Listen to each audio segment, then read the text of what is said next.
I apologize in advance if I haven't gotten around to making a follow-up video on this box fan almost 2 weeks ago, but here it is. This Marco Motor 3733 box fan with the pedal blades is finally cleaned up.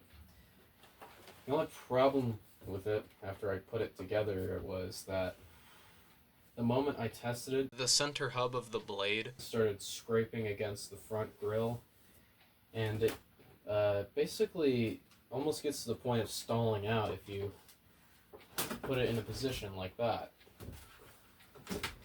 The solution to that was by pushing the back bars that hold the Marco motor back a little bit so that the blade doesn't touch the front grille, but yeah, it's all finished now.